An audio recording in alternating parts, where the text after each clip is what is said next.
Ada yang mempertanyakan kenapa orang membutuhkan konsultan minimarket dalam mendirikan minimarket. Apa pentingnya konsultan minimarket, ya kan?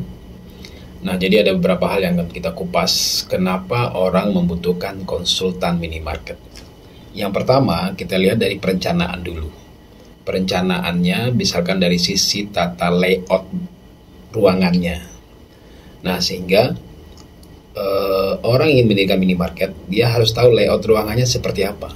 Sehingga dengan layout yang benar, nanti akan ada efektivitas dan efisiensi pengadaan perlengkapan minimarketnya.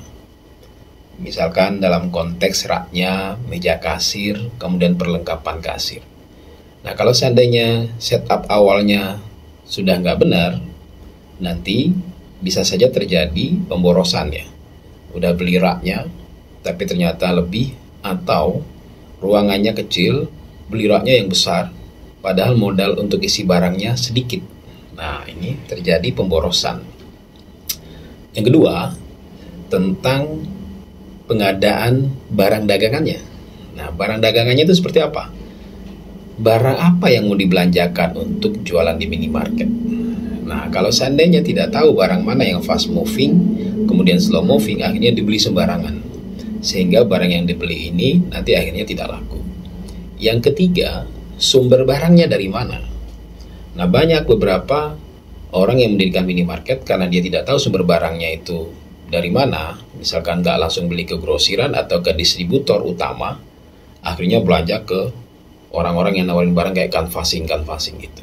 Kami pernah mendapati salah satu klien yang recovery, yang sebelumnya dia udah mendirikan minimarket 200 meter persegi, omset per harinya hanya 700.000. Nah, ini kan eman-eman banget ya, 200 meter per hari 700.000. Setelah kita checklist dan kita kontrak sama beliau, kemudian kita lakukan recovery, kita lakukan stock of name, ternyata ada barangnya kita temukan, barang-barang yang kadaluarsa sampai 15 juta.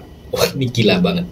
Kalau sampai 15 juta, berarti dia harus mengembalikan uang itu, barang itu, dengan penjualan 150 juta kalau laba brutonya 10%. Berarti kan 150 dikali 10%, keuntungannya 15 juta. Itu baru hanya untuk mengganti barang yang rusak itu. Nah, sedangkan omset hariannya berapa? Kalau 3 juta dikali 30, 90 juta. Kalau 5 juta satu hari, satu bulan hanya untuk mengganti barang yang kadaluarsa tadi. Yang ketiga, tentang setup SDM-nya. SDM yang dibutuhkan apa saja? Nah, ada input data, orang gudang, kasir, pramuniaga. Nah, kemudian bagaimana SOP-nya? Bagaimana job deskripsinya? Kalau seandainya di awal ini tidak ada settingan yang baik, settingan yang benar, tidak ada panduannya, ini kan bisa jadi masalah. Ya. Yang keempat, input data. Input data ini juga sangat penting karena software ini sangat penting banget ya. Bagaimana nginput data, kemudian bagaimana strategi penetapan harganya. Produk-produk ini kan banyak sekali, itemnya banyak, kategorinya banyak. Kategori mana yang disetting keuntungan, misalkan 5%, 7%, ada yang 10%, 15%, ada yang 20%, bahkan sampai 50%. Produk mana yang disetting?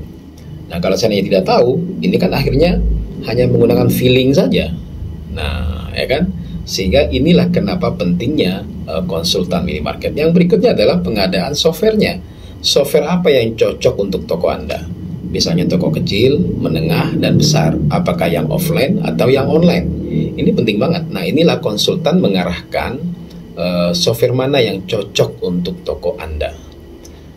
Nah, yang berikutnya adalah tentang strategi promosi. Nah, banyak orang lokal mendirikan minimarket, buka saja. Harusnya menggunakan strategi grand opening. Nah, grand opening ini apa tujuannya? Memaksa calon konsumen untuk berbelanja. Nah, harus diciptakan, harus direkayasa supaya orang lain berbelanja ke toko kita. Kita paksa dia belanja. Nah, ini kan ada strateginya. Nah, ini yang paham adalah konsultan. Bagaimana men-setting di softwarenya, produk mana yang diiklankan, strategi promosi apa yang mau dilakukan. Nah, 5 hal ini sangat penting. Inilah kenapa pentingnya ada konsultan minimarket. Oh ya, satu lagi ada. Bagaimana mendisplay barangnya. Nah, display barangnya kalau seandainya bukan konsultan minimarket, barang food dengan non-food. Nah, kemudian penataan barangnya seperti apa, apakah padanan warnanya, ada menggunakan strategi horizontal atau vertikal, ini penting banget, ya kan? Nah, yang berikutnya tentang laporan keuangan, 7 ya, bagaimana men-setting laporan, bagaimana membaca laporan keuangannya. Karena selama ini banyak orang berpikir pelaku-pelaku toko tradisional itu pokoknya uang yang masuk hari itu adalah keuntungan saya, salah, ya kan? Keuntungan itu adalah penjualan dikurangin HPP baru keuntungan, itu pun baru keuntungan kotor, keuntungan bersihnya berapa ya setelah dikeluarin biaya. Nah, begitu.